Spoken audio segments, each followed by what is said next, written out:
Сәлем достар, сіздермен бірге кино айтушы. Мен бүгін сіздерге 2016 жылы шыққан трейлер ужасы жанрындағы «Вирус» фильмінің қысқаша сюжетін баяндап беретін боламын. Бейне басталмас бұрын каналға жазылып лайк басып кетіңізші, бұл сіздер үшін бірнеше секундтық іс, ал біз үшін үлкен қолдау. Ендеше кеттік. Майкл өзінің қыздары Стейси және Эммамен бірге басқа қалаға қоныс аударып барады. Аналары әрдайым әр жерде жұмыс сапарымен жүретіндіктен оның күйеуімен арақатынасы нашарлау. Ал теледидарда Қытайдан пайда болған вирустың таралып жатқаны туралы хабар таратуда. Қызы Эмма Грейс есімді өте белсенді сыныптасымен достасып кетті. Ол өз кезегінде қызға қалай лептеде бір еркектен қан құсып жатқаны түсіп қалған бейнені көрсетеді. Ол бұл Қытай вирусының салдарынан екеніне сенімді.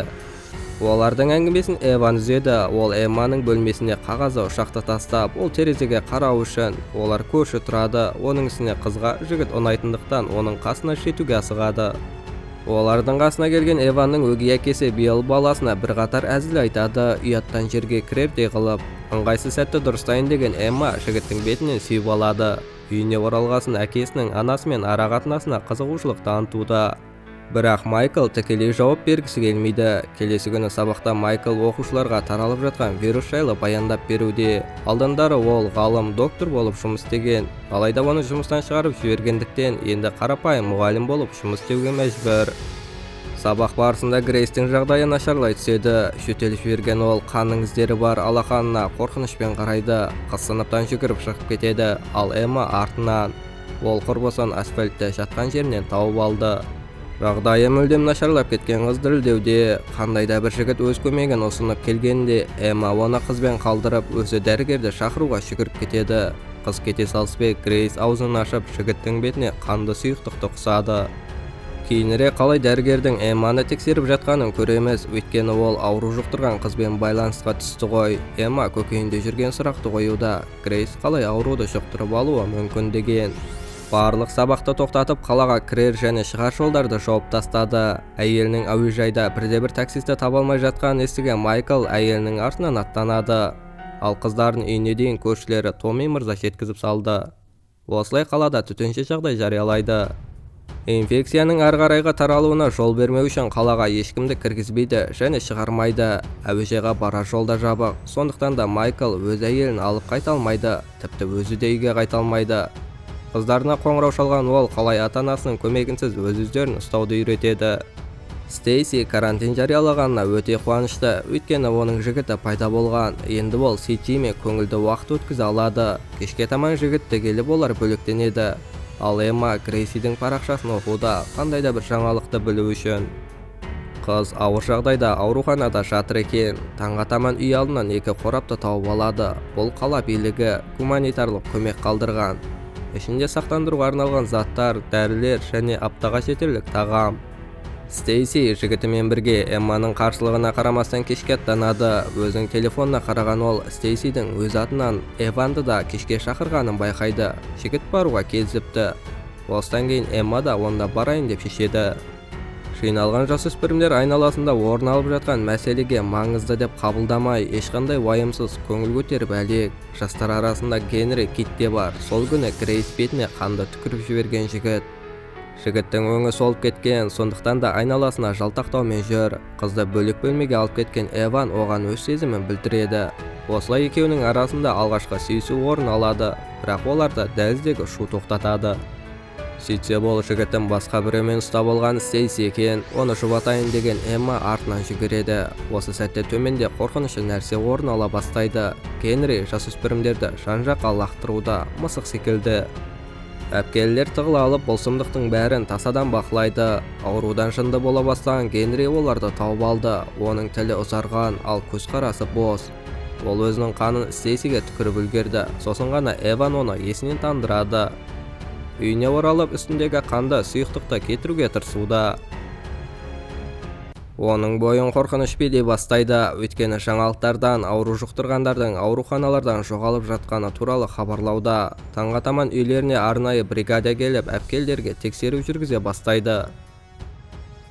Олар инфекция жұқтырған жігітпен байланысқаны туралы үндемейді. Әкелері олармен байланысқа шығып, үйді бекітіп алыңдар деп бұйырып, кейін өзінің пистолеті қайда жасырынып жатқанын айтады. Осыдан кейін байланыс өшіп қалады. Станционарлық телефонда дыбыссыз, сонымен қатар интернетте жоқ, ал теледидарда елге әскери жағдай енгізгені туралы хабарлауда. Кешке таман қыздар қалай олардың көршілері Томми мырза сигналды ракетаны жібергенін көреді. Бірнеше уақыттан кейін олардың үйлеріне әскери көлік жақындап, ауру жұқтырып алған Томми ханымды алып кетеді. Қыздар қалай аспанның сигналды ракеталардан қызғылт түске айналғанын көреді. Демек, бұл минут сайын қалада инфекция жұқтырғандардың саны артып келе жатқанын білдіреді. Стейси мойнынан бір нәрсені байқайды, оған инемен түртіп көруге тырысқан, алайда ауырсынудан есінен танып қала жаздады. Үстел басында Эммаға ата-аналарының арасында не болып жатқанын айта бастайды. Сөйтсе Майкл аспирантпен бірге әйелінің көзіне шөп салған екен. Оларды дәл сол Стейси ұстап алып, барлығын анасын айтып берген. Әкелерін сол үшін де жұмыстан шығарған. Сондықтан да олар осы қалаға келген екен, бәрін басынан бастау үшін.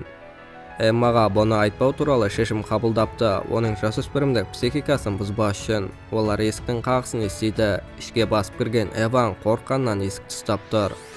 Сөйтсе оның өгей әкесі ауру жұқтырып алып, Эванды өлтірмек екен.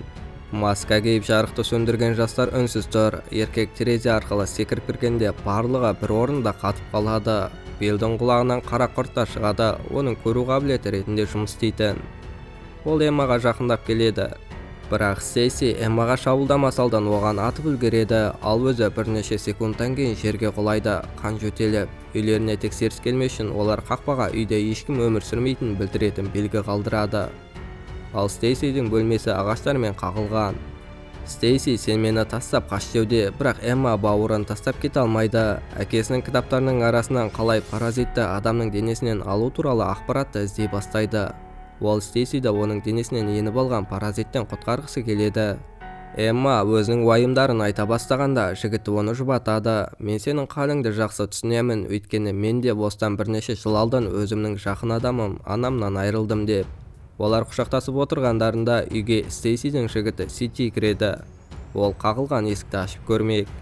Бірақ ауруы асқынған қыз жігіттің қолына ұмтылып, оны тістелеп тастап, мойнындағы тамырын жұлып алады. Шуды естіген екеуі жүгіріп келіп, көрген көріністерінен орындарында қатып қалады. Стейси бұны менің ішімдегі паразит істе деп бұйырды деп жалынып ақталуда. Әрекет ететін уақыттың келгенін түсінген Эмма Стейсидің тамағына ұйықтататын дәрі қосады. Ол ұйықтап қалған кезде ішке кірген екеуі Дрекпорт мырза үйреткендей паразитті денеден шығарып алмақ. Қара құртты құралдармен ұстап алып тарта берген сәттерінде ауырсынудан Стейси өз есіне келеді. Ол паразитті сыртқа шығарып салып, ал Эван оны аяқ киіммен мыжғылай бастайды. Таңға таман Стейси өз есіне келді. Оның жағдайы жақсарған секілді болып көрініп тұр. Ал Эван әскерилердің кварталды тепловизормен тексеріп, ал кейін кварталды тазалайтындарын анықтайды. Эмма Эванның шақырған дауысынан оянып кетеді. Сөйтсе Стейси барлық азық-түлік қорын алып қашып кетіпті. Сыртқа шыққан екеуі қалай Стейсидің біреуге жасырынғанын көреді. Ішке кірген олар ауруханадан қашып кеткен инфекция жұқтырған адамдар талпасын көреді. Ішінде тіпті Грейс те бар. Шуды естіген олар қайта қосылғандай оларды іздеуге кіріседі. Бөлменің ішінде Стейси де бар. Қыз мені өлтіріңдерші деп жалынуда, өйткені ол оған бұйрық беріп жатқан паразиттерді естуде екен. Стейси ауру жұқтырған құбыжыққа айналып кеткен сәтте Эмма қарудан оқ атады. Терезе арқылы сыртқа шыққан олар ұшақ үйге бомба тастап үлгеремін дегенше секіріп үлгереді. Кейін екеуі жаяулатып қаладан шығатын орынға қарай барады. Әскерилер жоқ, өйткені елді мекен вирустан толық тазартылған. Әкесі басын сауғалаған дүкенге барған олар әкесі қалдырып кеткен хатты тауып алады. Әкесі оларға қайда бару керек екенін жазып қалдырыпты. Кілті бар көлікті табылған олар Вашингтонға қарай бағыт алады.